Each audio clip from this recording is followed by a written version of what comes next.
Siap katakan? Amin. Tepuk tangan di rumah-rumah. Haleluya. Silakan hidup. Salam sekarang. Puji Tuhan. Ya, selalu kita berkata puji Tuhan. Nah, hari ini saya mau berbicara tentang sesuatu yang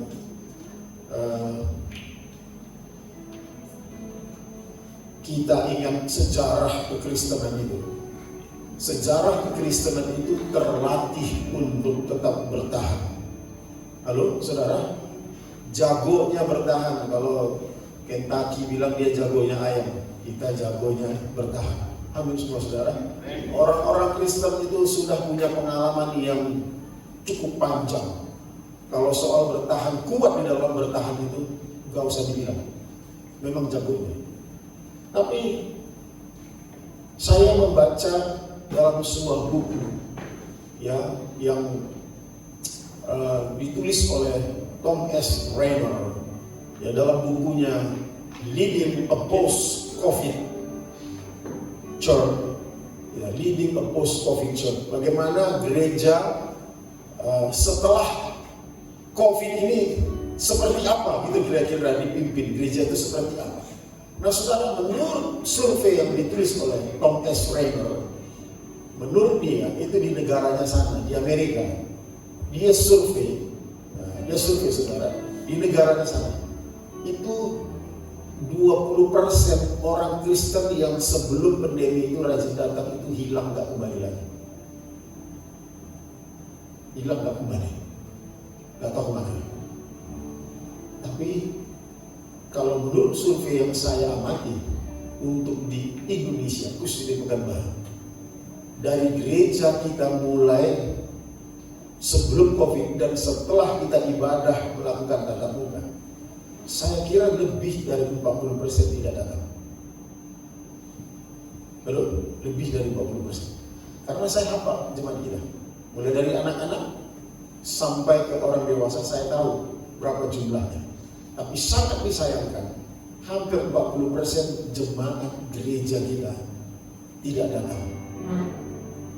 Ini, tadi saya katakan sejarah kekristenan ini sudah kita dengar sejak dulu, kuat dalam hal bertahan.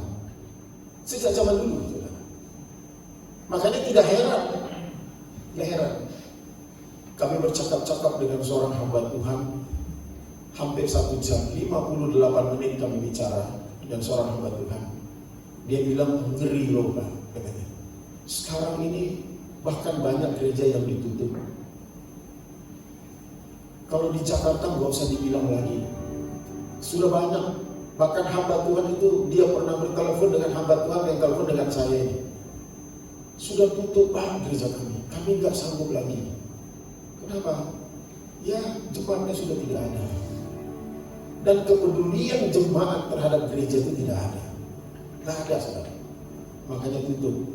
Akhirnya pendeta yang komunikasi dengan saya bilang begini, sudahlah Pak, Bapak sewa ruko lah yang kecil-kecil aja. Dari jemaatnya lebih dari katanya 500 orang, sampai disuruh kecil-kecil aja. Gembalanya sudah menjual dengan jemaat yang setia mulanya, udah menjual semua harta mereka, nggak punya apa-apa lagi. Kami nggak punya apa-apa lagi Pak. Mau jual apa lagi? Mobil udah, rumah sudah. Kenapa? Karena mereka menyewa gereja itu di mall, di tempat-tempat yang harus bayarnya tahunan, tapi jemaat terhilang, nggak tahu kemana. Kita ini sedang diperhadapkan melalui situasi. Saya percaya ketika kami berbicara dengan hamba Tuhan ini, dia katakan ini ada konspirasi di mana dunia sedang mau dijauhkan dari kedekatannya dengan hadirat Tuhan. Dunia sedang memaksa menjauhkan setiap anak-anak Tuhan untuk tidak lagi percaya kepada Tuhan. Mengerikan sebetulnya saudara. Mereka bicara tentang Bill Gates. Bagaimana semua ahli-ahli ekonomi yang sengaja merancang ini supaya dunia lumpuh dan mengemis kepada bangsa yang kuat. Kok tiba-tibanya virus ini yang tadinya tidak ada jadi ada. Kemudian sekarang terjadi varian-varian baru yang begitu aneh. mulai dari Alpha, Beta, Theta, Delta, dan lain sebagainya. Kok bisa tiba-tiba seperti itu? Dari Wuhan langsung lompat ke Amerika. Padahal daerah-daerah Tiongkok itu nggak ada, cuma Wuhan itu aja. Daerah lain, Shanghai, Shenzhen dan lain sebagainya itu tidak terdampak begitu. Tapi di daerah lain di Amerika itu sempat mengerikan sekali. Jadi ini kita harus siap-siap. Bisa saja ini Tuhan izinkan terjadi karena penggenapan janji Tuhan. Nanti akan kelak sepertiga makhluk di bumi akan dihabisi. Kita berdoa, entah sampai kapan ini berhenti. Bahkan dunia sudah mengatakan kita bersahabat saja dengan COVID ini, berteman saja. Nah sekarang ini yang dialami oleh orang Kristen, yang dikhawatirkan apa yang disampaikan oleh Tom S. Rainer, bahwa 20% orang Kristen itu sudah tidak lagi datang ke gereja di sana. Kalau saya tadi katakan mau survei gereja kita semenjak itu nyaris 40% jemaat nggak datang. Nah, apakah saudara bisa bertumbuh dengan metode seperti konsep yang sedang dibuat dengan online ini? Ini menjadi pertanyaan.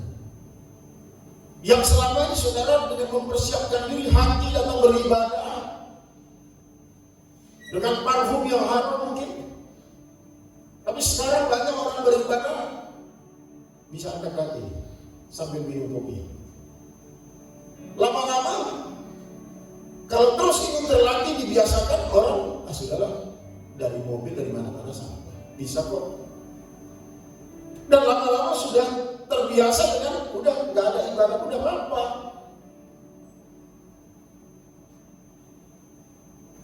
Nonton YouTube aja. Terus apa dibaptis bisa lewat YouTube? Menikah tanpa penumpangan tangan, ya udah dari jarak jauh saja. Terus ada pendapat lainnya, nggak apa-apa Pak, nggak ada masalah kok. Hati-hati kita saudara. Kita sedang dijauhkan dari Tuhan. Ini yang kami bincangkan. Bahkan saya bilang Pak, kapan waktu kita ngomong-ngomong minum kopi, hamba Tuhan dari Pekanbaru gereja yang cukup besar di Pekanbaru. Itu yang kami cakapkan. Kekristenan sudah terbiasa dengan aniaya. Dan satu hari kelak aniaya ini akan datang. Halo, saudara? Terserah mau doktrin apapun, pandangan-pandangan gereja yang mereka anut dalam paham mereka, mau pre-tribulation, mau mid-tribulation, ataupun post-tribulation, itu gak ada urusan. Jangan kau bilang aku sesat. Namanya juga pandangan.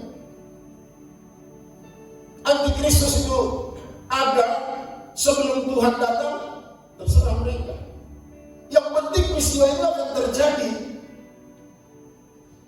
Dan kita nggak tahu apakah konsep yang sedang terjadi ini adalah konspirasi tentang persiapan antikris untuk masa aniaya. Halo, saudara? Kita tidak tahu. Nah, apakah kita sudah merasa puas dengan vaksin 2 kali? 3 kali? Dengan penyebaran varian-varian baru? Bengkok nih, tangan kita divaksin terus. Turuti pemerintah, oke. Tapi varian-varian baru sedang menyerang. Bahkan pendapat Amerika sebetulnya vaksin itu tidak dibolehkan bagi mereka. Harus sama dengan vaksin yang ada ini katanya hanya untuk sementara. Kenapa orang-orang yang di desa-desa ada mereka nggak masalah dengan COVID ini? Karena mereka terhindar dari obat-obatan, daya tahan antibodi mereka kuat. Terjadi memang kontra. Tapi kita memang kita harus ikuti anjuran pemerintah dan kita vaksin, tidak ada masalah. Tapi ini pemahaman orang di Amerika. Nah saudara, kekristenan harus bisa bertahan, karena masa-masa itu akan datang kelak. Kalau ini tidak akan berakhir, bagaimana? Halo? Dan dia terus diam di antara kita. Kalau sekarang mati di Indonesia baru berapa? 90.000 kan? Kalau terus nanti orang tidak lagi divaksin, atau vaksin tidak bisa lagi, semua orang nanti bisa akan mati. Bisa saja seperti yang disampaikan nubuatan sepertiga makhluk di bumi akan berakhir. Bisa saja saudara. Kita tidak tahu apakah ini masa mau kedatangan Tuhan sudah makin dekat. Digenapilah janjinya. Dan Tuhan izinkan peristiwa ini terjadi. Tuhan izinkan ini terjadi, menimpa dunia, menimpa bangsa-bangsa. Dengan cara apa? Bangsa bangkit melawan bangsa. Saya pikir ini salah satu cara. Ini perang kimia, perang biologis. Dengan menyebar virus, kita nggak tahu. Orang-orang yang lemah mati, dan bangsa-bangsa diperbudak, pinjam uang TNF dan distel dengan suka-suka mereka. Sampai orang sudah lagi tidak percaya kepada Tuhan. Orang Kristen harus bisa tetap bertahan mengingat sejarah panjang perjalanan kekristenan, dibenci, dianiaya, dilempar batu, mengalami sesuatu yang membahayakan, itu sudah biasa. Dan kita harus tetap bertahan. Halo saudara, saudara percaya kita akan mengalami kemenangan? Loh, betapa kita bodohnya kalau kita tinggal tetap di dalam ketakutan. Halo, saudara percaya kalau saudara hari ini mati karena COVID, rumah saudara sudah siap? Halo, percaya kan? Harus percaya kita. Tapi tidak pun kita mati dalam COVID, kita juga percaya kita mau dipakai Tuhan. Gak bisa juga kita bilang, oh Pak, saya mau mati, oh Pak, pendeta ini mati, dia jangan-jangan ke dalam Tuhan itu. Belum tentu. Jangan kita bilang sesat. Jangan-jangan belum banyak dia siap. Memang Tuhan izinkan dengan cara ini dia mati.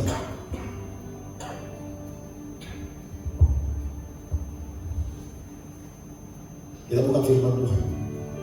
Lukas 21:19 bilang begini, kalau kamu tetap bertahan, kamu akan memperoleh hidup.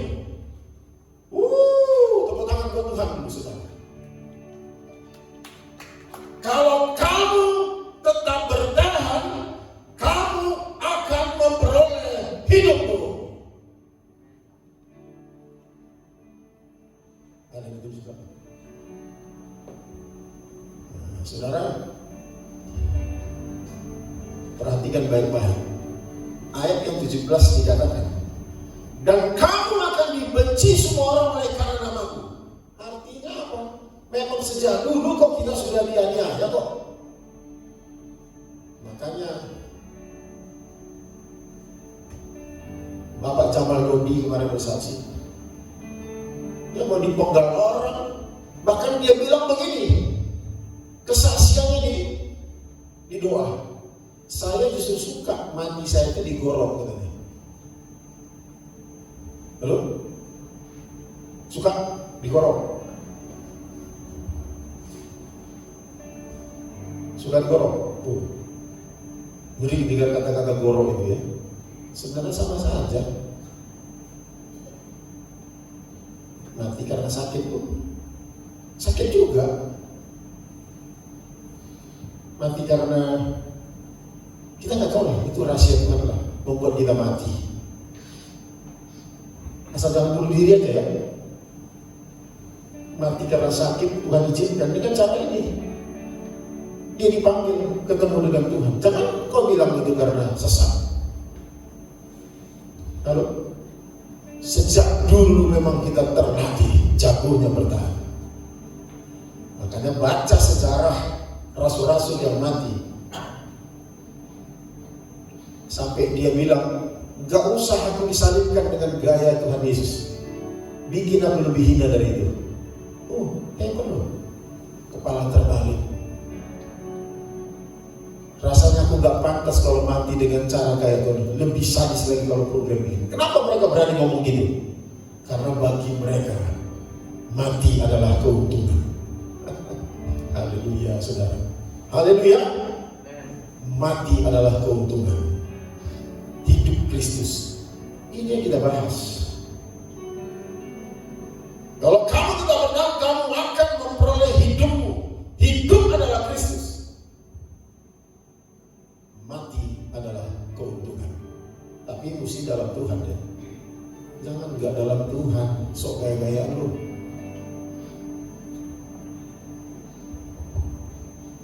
Nah, kenapa orang percaya dikenal sebagai orang yang kuat dalam bertahan? Kenapa?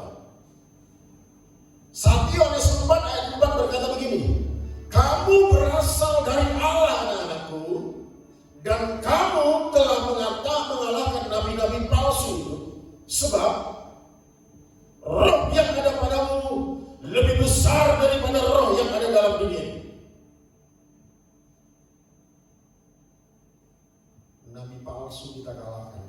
Nanti akan datang penyesat-penyesat, menyesatkan gereja Tuhan. Ini sudah mulai ada. Orang udah gak percaya dengan gereja lagi. Di luar banyak ngomong mungkin, dulu kan dia ini gereja, dulu jagonya itu. Sekarang gak berani itu.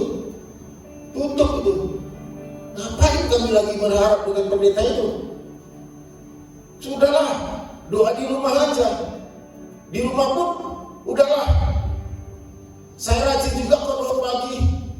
Nah, mulai makin jauh, melatih dirinya makin hari makin jauh dari Tuhan. Tidak butuh lagi gereja, nggak butuh lagi bertemu orang kudus, nggak butuh lagi ini. Dan makin hari makin menjauh dari hadirat Tuhan. Roh yang ada padamu lebih besar daripada roh apapun, daripada roh-roh yang lain di muka bumi. Roh kuasa kegelapan, roh penyakit, roh apapun yang dicurahkan oleh kekuatan-kekuatan dunia ini untuk membumi hanguskan orang-orang yang ada di dunia ini, kita nggak perlu takut dengan itu. Halo? Kita ini orang-orang yang dilahir barukan dan percaya kepada Tuhan, berjalan dalam kekuatan roh, dipimpin oleh Roh Kudus. Hanya dalam sebutan yang paling kita kenal, servire rum virtute spiritus sancti, itu artinya melayani dengan kuasa roh. Itu dipercaya oleh gereja GBI bahwa orang-orang percaya kepada Tuhan hidupnya dipimpin oleh roh. Halo? Harus betul-betul percaya kepada Tuhan dan dipimpin. Ketika kau lahir baru, mulailah tumbuh iman di sini. Mulailah percaya kepada Tuhan. Dan kekuatanmu mengakar kepada Tuhan. Apa yang perlu kita takutkan dalam hidup ini? Halo? Aku mati bu? Enggak kan? Nah, puji Tuhan lah. Enggak takut nanti hartanya direbut orang. Enggak ya bu ya? Kasih tahu kodepin ini sama saya.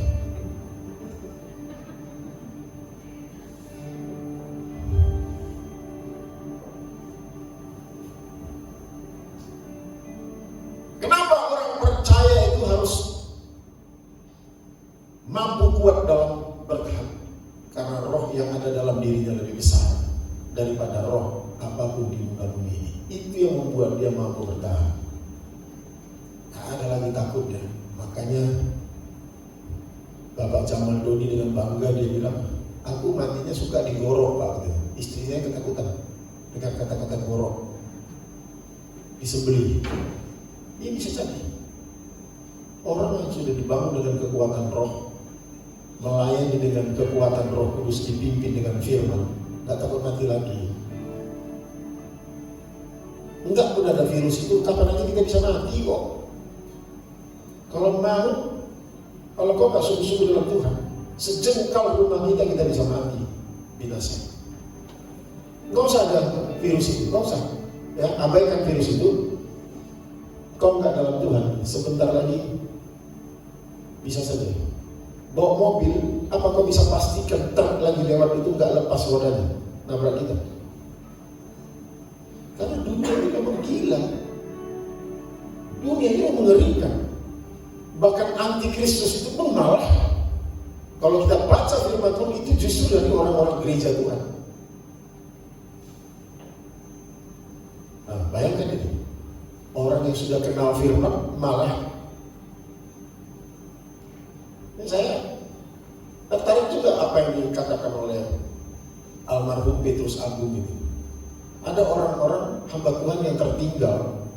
Yang satu memang dia tinggal karena dia tidak percaya Tuhan. Yang satu dia tinggal memang untuk dipersiapkan menggembalakan domba-domba yang terhilang itu.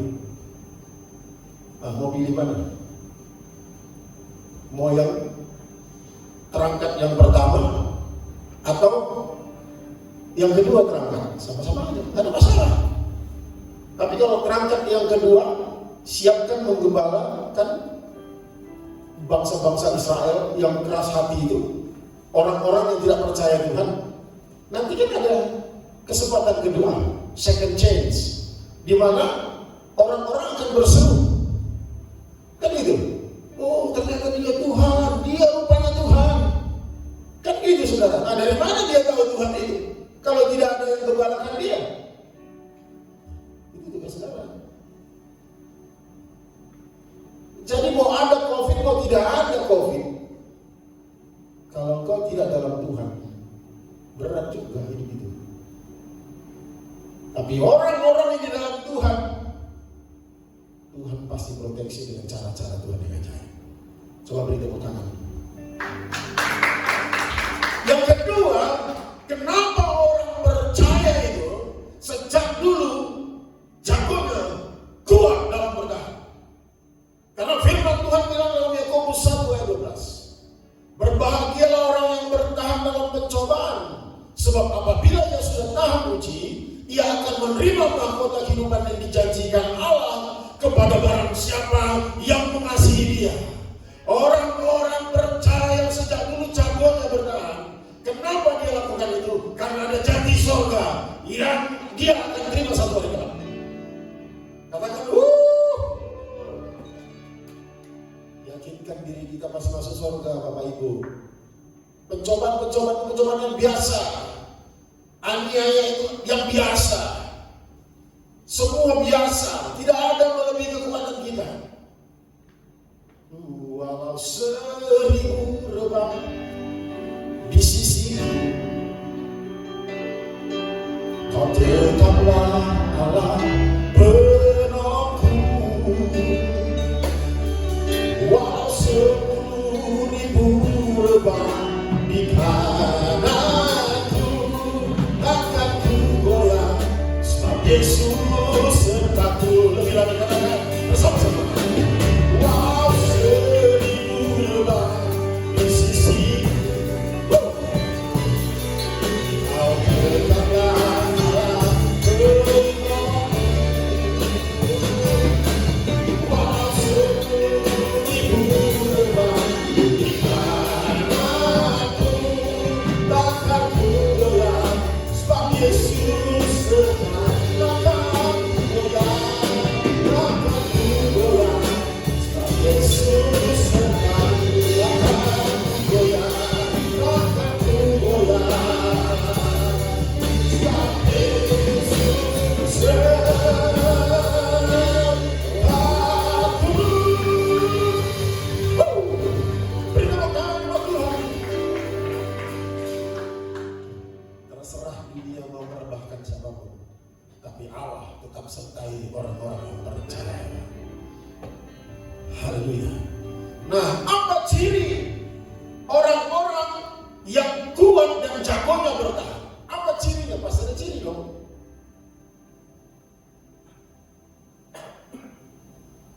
Saya pun tahu lihat wajah saudara mencirikan apa. Makanya ahli psikologis itu dia jago. Dari tanda tangan saudara dia tahu nih orang ini mencirikan dia sebagai apa. Sombongkah? Katanya kalau pakai jam tangan di tangan kanan itu orangnya sombong. Pak Heri tangan puji Tuhan, apa dari kemarin udah dirubah-rubah. Atau ada 2 jam tangan. Kalau 2 dipakai keren juga. Gak bisa dibilang sombong, gak bisa juga dibilang rendah hati, tapi masuk surga. Mestinya 2 Pak. Nah, sekarang ciri orang percaya yang jago bertahan, pastilah yang pertama orang itu suka mengucap syukur. Halo, ini bukan main-main, bukan hanya syukur-syukuran, syukur bohong-bohong kan. Ekspresi syukur yang keluar dari mulut itu betul-betul dari hati. Ada goncangan, bersyukur, tidak ada apa-apa. Makanya 1 Tesalonika pasal yang ke-5 ayat 8, mengucap syukurlah dalam segala hal, sebab itulah yang dikehendaki Allah di dalam Kristus Yesus bagi kamu. Di dalam Kristus Yesus bagi kamu. Mengucap syukur itu adalah ciri orang yang selalu mampu jago bertahan sampai kesudahan. Yang syukur. Mobil keserempet, orangnya lari, ya sudah bersyukur. Pastilah ada berkat di balik itu. Halo? Ini kalau mobil kita diserempet, kita emosi dan karu-karuan, orangnya pun udah lari kemana. Istri kita pun sampai kita tambahin gara-gara dia memberi komen. Makanya hati-hati, dia meluk kamu. Aku kan gak boleh, aku lurus saudara. Kamu ini yang gila, ditabrak aku. Ya tapi papa juga hati-hati. Dia meluk kamu. Istri kita pun tidak hajar loh. Orang-orang yang mengerti apa itu pencobaan, apa itu aniaya, apa itu penderitaan adalah orang-orang yang memang jagonya, orang percaya yang jagonya kuat dalam bertahan. Dia bersyukur. Terima kasih. Yang kedua, apa cirinya? Selain dia jago bersyukur, orang itu juga hidupnya penuh dengan sukacita. Kalau bertengkar sedikit suami istri kalau melayani, tidak enakan dengan sesama pelayan, nggak mau melayani.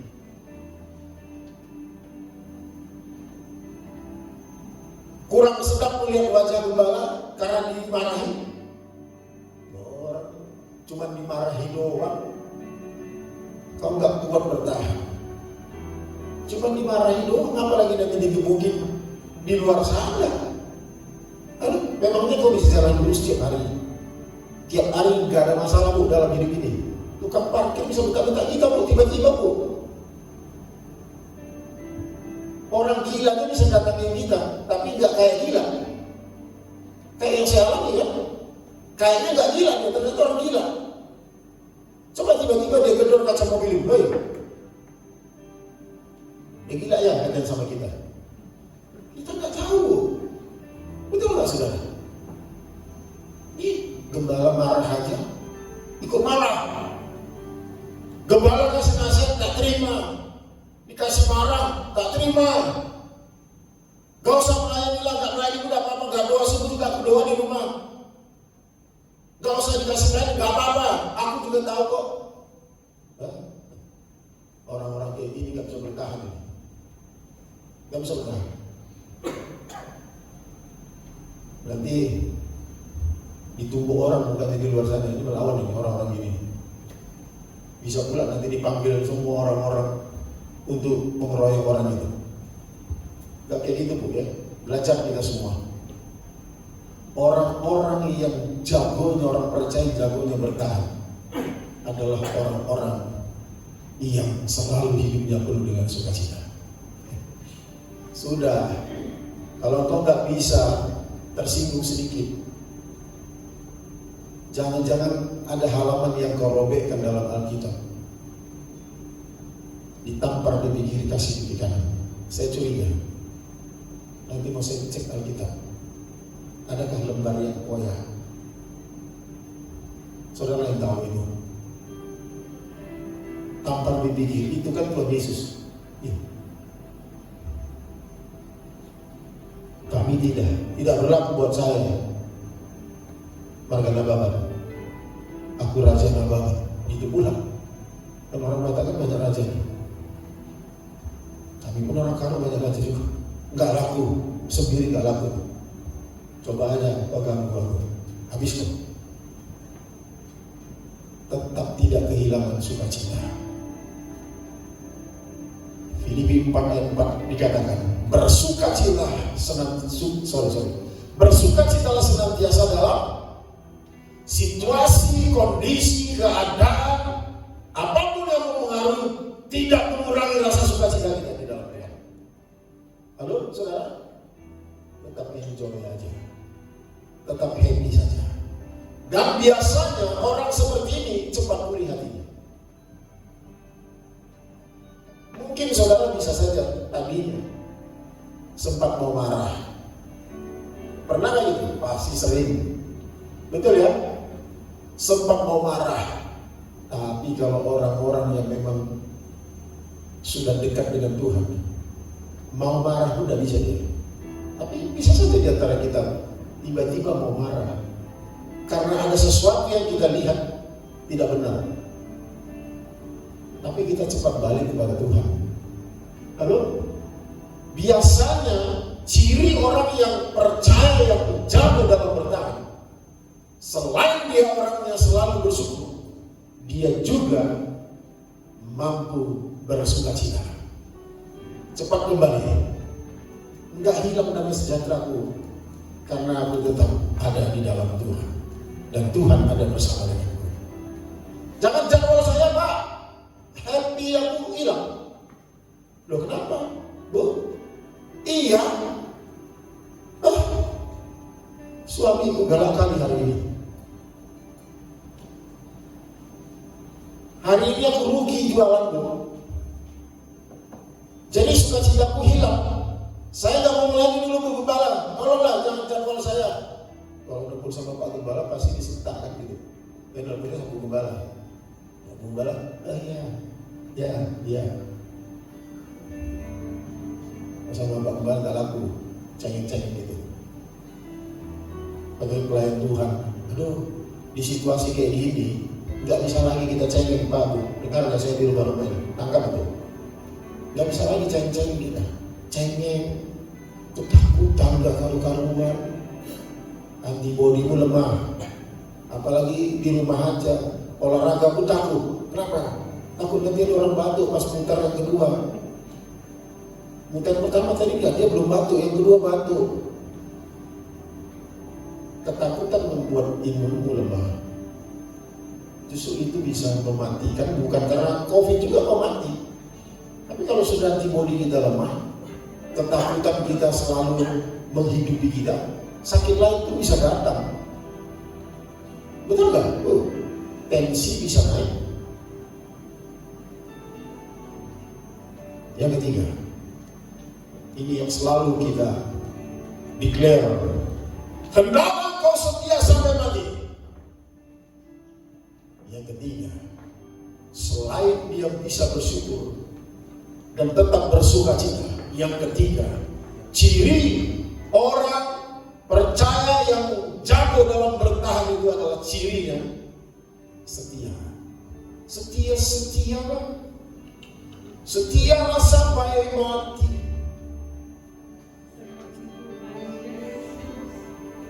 Setialah sampai mati. Haleluya.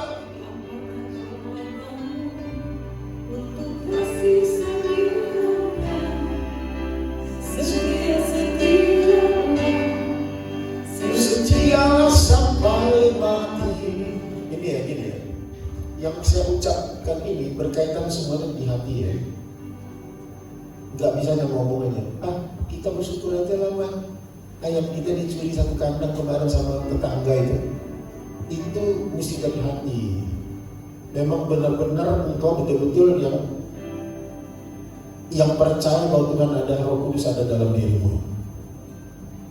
Itu yang memberikan kekuatan dan memampukan orang percaya tetap bertahan sampai kesudahan. Dan bisa berkata, alah tendang aja lah, cuma ayam kok satu kandang.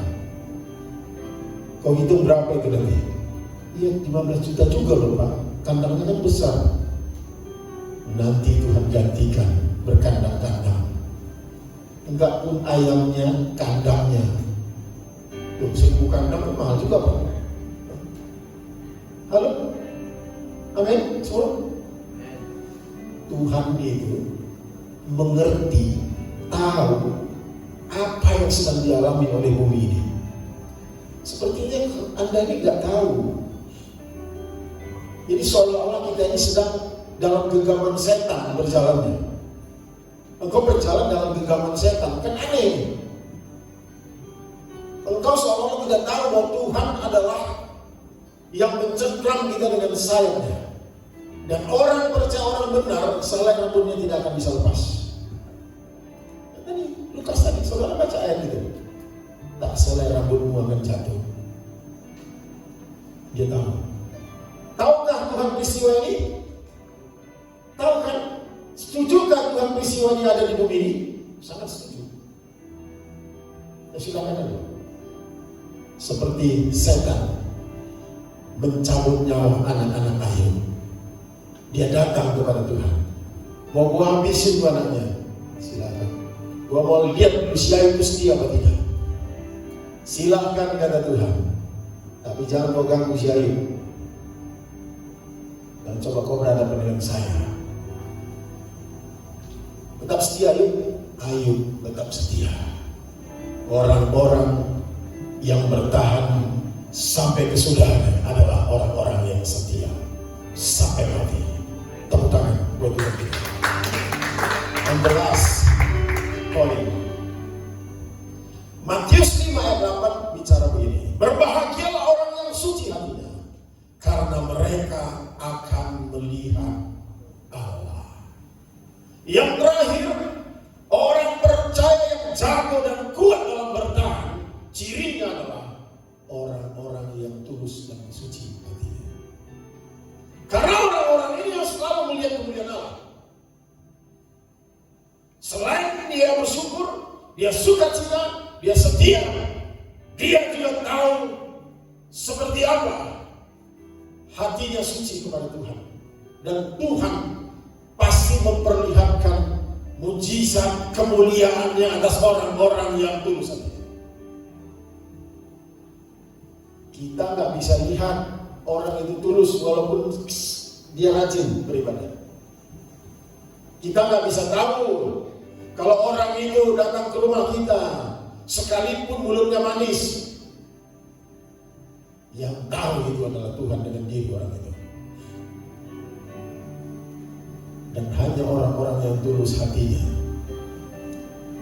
punya senyuman sukacita dalam dirinya, punya gairah sukacita, punya kemenangan.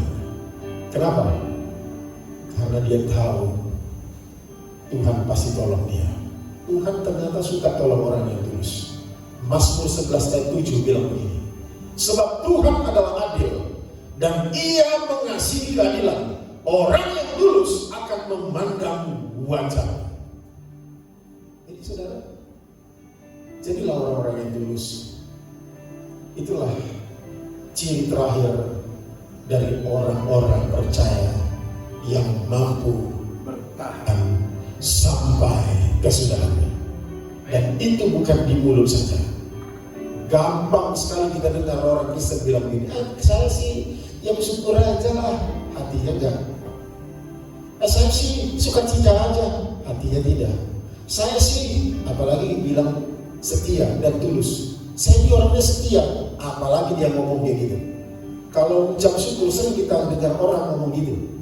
Tapi kalau ada orang yang ngomong saya ini setia, hati-hati. Dengan bilang saya ini orangnya tulus, hati-hati dengan itu. Karena ini bicara yang terdalam dari hati. Betul nggak? Jarang orang orang ngomong kayak gitu. Saya ini jujur loh, jarang. Justru dia ngomong gitu, dia gak jujur. Ini bicara soal hati kita. Beres gak? Bereskan hatimu, yakinkan diri kita bahwa kita hidup di dalam kekuatan dan dipimpin oleh Roh Kudus.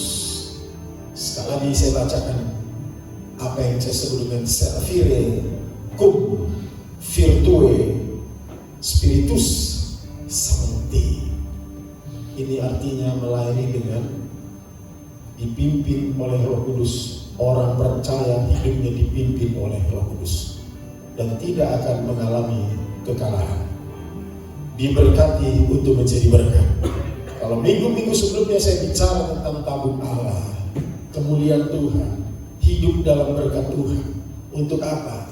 Supaya orang melihat kita bahwa Yesus ada dalam diri kita. Perbedaan orang fasik dengan orang benar adalah dua hal yang berbeda. Kita pasti dalam perlindungan Tuhan. Beri tepuk tangan buat Tuhan. Haleluya, haleluya. Kita berdoa, saudara. Saya akan berdoa buat saudara semua, dimanapun saudara berada. Ya, saya akan mendoakan saudara. Ya, silakan tim worship kita yang luar biasa melayani di tengah situasi PPKM, mereka tetap setia datang. Dari minggu kemarin hamba-hamba Tuhan dipakai Tuhan dengan dahsyat luar biasa. Engkau membawa apapun juga satu datang ke dunia. Ketika semua pada akhirnya satu kembali ke surga. Saudara dengarkan lagu ini sangat dahsyat sekali. Kita ini dirancang Tuhan dari debu dan tanah. Gak ada apa-apanya kita ini saudara. Gak ada yang perlu kita banggakan dalam hidup ini. Hanya Tuhan yang bisa membesarkan setiap kita. Dan harus percaya itu. Kita gak ada apa-apanya. Ketika kita lahir baru, Roh yang menghidupi setiap orang-orang percaya yang dari debu tanah ini, sehingga kita tetap eksis dan melewati semua peristiwa yang berada ini. Gak ada yang perlu dibanggakan. Kita gak apa-apa. Mari kita bagi hidup sama-sama. Di rumah-rumah, di rumah sakit, mulai bangkitkan iman. Ku tahu bahwa apapun juga satu dapat berlian. Tinggal semuanya. Yes, God. Pada akhirnya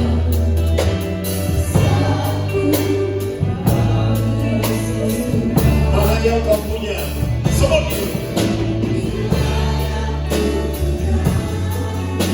Hati sebagai hamba yang hormat dan setia padamu Bapa, kemanapun ku bawa. Hati yang bergema dalam roda kebenaran sampai semua. Inilah yang ku punya.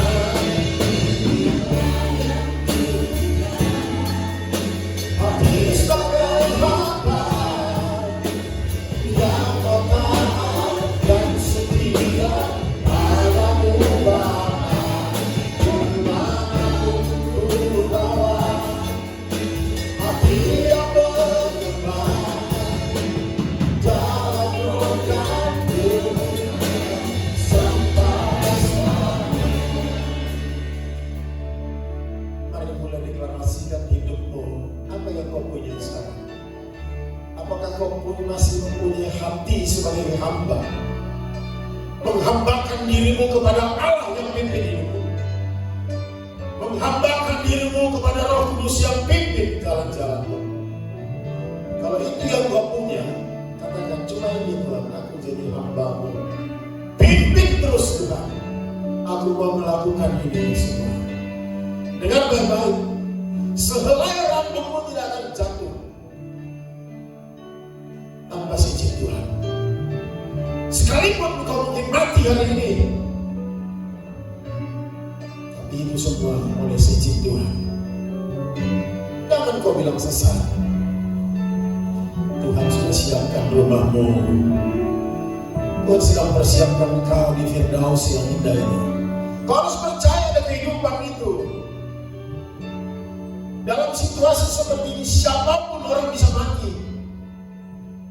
Tapi mari menaruh harap kepada Roh Kudus yang pimpin hidupmu. Katakan, inilah yang ku dan hambakan dirimu kepada Roh Kudus. Yang siap dipimpin oleh Dia. Tahanlah, setialah. Engkau jago dalam bertahan. Engkau kuat.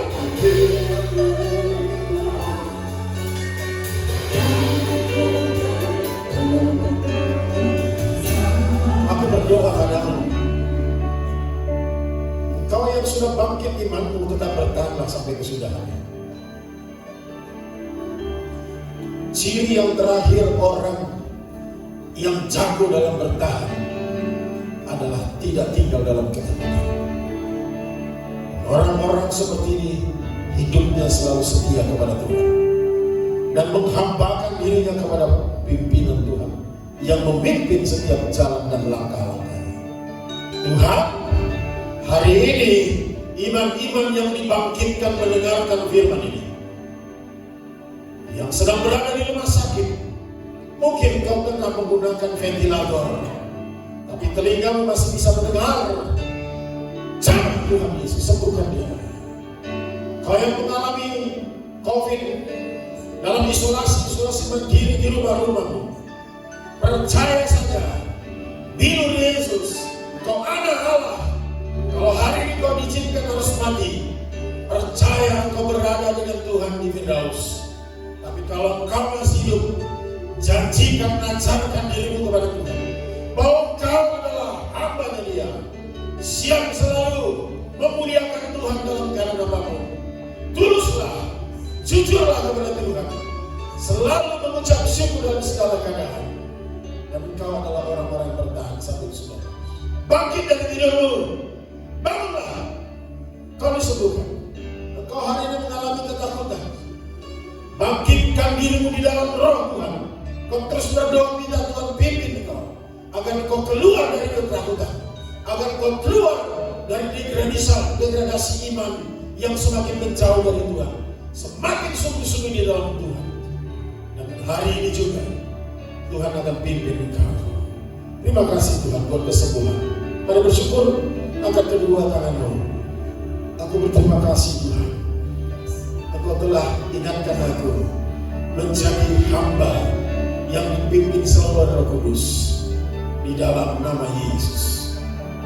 Inilah yang ku